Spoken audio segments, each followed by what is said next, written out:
Hello friends, XL పైన jobs గురించి search చేస్తున్నారు కదా. సో ఈ వీడియోలో మనం వచ్చేసేసి ఎక్సెల్ పైన జాబ్స్ గురించి మాట్లాడుకుందాం. సో ఈ వీడియో కనుక లైక్ చేయనట్లయితే లైక్ చేయండి, సబ్స్క్రైబ్ చేయనట్లయితే కనుక సబ్స్క్రైబ్ చేసుకోండి. మరిన్ని అప్డేట్స్ కోసం గంట సింబల్ని క్లిక్ చేయండి. ఈరోజు మనం ఎక్సెల్ పైన ఏం జాబ్స్ ఉన్నాయో చూద్దాం.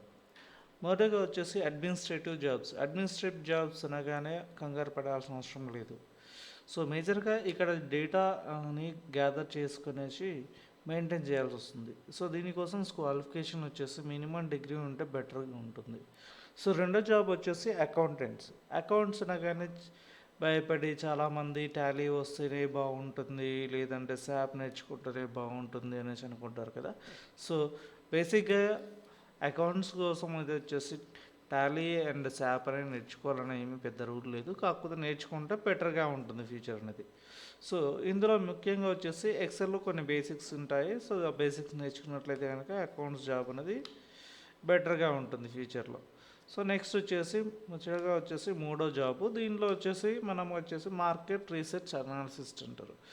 ఈ మార్కెట్ రీసెర్చ్ అనాలిసిస్ వచ్చేసి మనకి సింపుల్గా చెప్పాలంటే ఇంట్లో ఉండే వస్తువులను మనం బయట ఎలాగైతే అమ్ముతామో సో దాని గురించి తెలిసినట్లయితే సరిపోతుంది. మార్కెట్ రీసెర్చ్ అనాలిసిస్ అని మీకు తెలుస్తుంది. ఎందుకంటే సింపుల్గా చెప్పాలంటే ఏదైనా వస్తువును అమ్మాలంటే దాని గురించి బయట మార్కెట్లో ఎలా ఉంది అనేది చెప్పగలిగితే కనుక మనం దాన్ని ఈజీగా అనాలిసిస్ చేసినట్టు.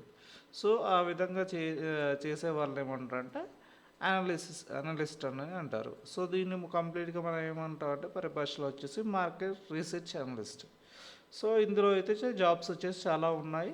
సో ముఖ్యంగా దీని గురించి నేను తర్వాత టాపిక్లో మీకు క్లియర్గా చెప్తాను. నాలుగోది వచ్చేసి మనకి ఇంపార్టెంట్, ఇది వచ్చేసి MIS ఎగ్జిక్యూటివ్. సో ఇప్పుడు ప్రజెంట్ ట్రెండింగ్లో వచ్చేసి ఈ జాబ్స్ అనేవి ఉన్నవి.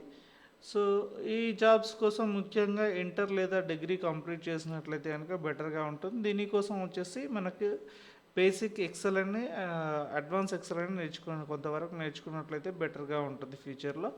సో దీని గురించి డెప్త్గా చెప్పాలంటే కనుక మీరు నా ఎక్సెల్ వీడియోస్ చూస్తూ నేర్చుకున్నట్లయితే కనుక అప్పుడు ఆ టైంలో మీకు బెటర్గా ఇన్ఫర్మేషన్ ఇంకా ప్రొవైడ్ చేస్తాను. ఐదవది వచ్చేసి ఆఖరిది మరియు ముఖ్యంగా మనకు వచ్చేసి ఇప్పుడున్న జనరేషన్లో ఫైనాన్షియల్ ఇష్యూస్ మనం ఎలా క్రాస్ చేయాలని తెలుసుకోవాలంటే ఇంకా ఈ టాపిక్ని మనం తెలుసుకోవడం అనేది బెటర్గా ఉంటుంది.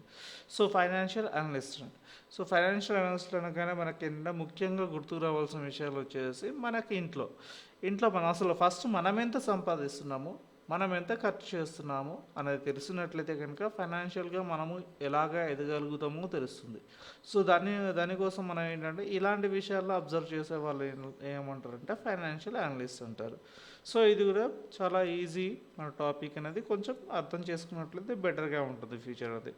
సో ప్రతి జాబ్కి ముఖ్యంగా వచ్చేసి ఇంటర్ లేదా డిగ్రీ కనుక చేసినట్లయితే కనుక మనకి ఫ్యూచర్ అనేది బాగుంటుంది. సో ఈ జాబ్స్లో ముఖ్యంగా వచ్చేసి MIS ఎగ్జిక్యూటివ్ అండ్ వచ్చేసి మిగతా ఆల్ జాబ్స్కి బేసిక్గా వచ్చేసి కాల్ సెంటర్లోనూ మరి ఇతర సెక్టార్లోనూ చాలా వరకు జాబ్స్ ఉన్నాయి. దయచేసి మన ఛానల్ సబ్స్క్రైబ్ చేయని వాళ్ళు ఉంటే కనుక సబ్స్క్రైబ్ చేసుకోండి. అలాగే నా వీడియో కనుక నచ్చినట్లయితే కనుక లైక్ ఆర్ కమెంట్ షేర్ చేయండి.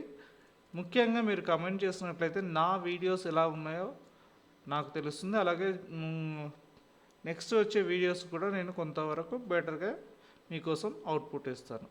సో థ్యాంక్ యూ అండి.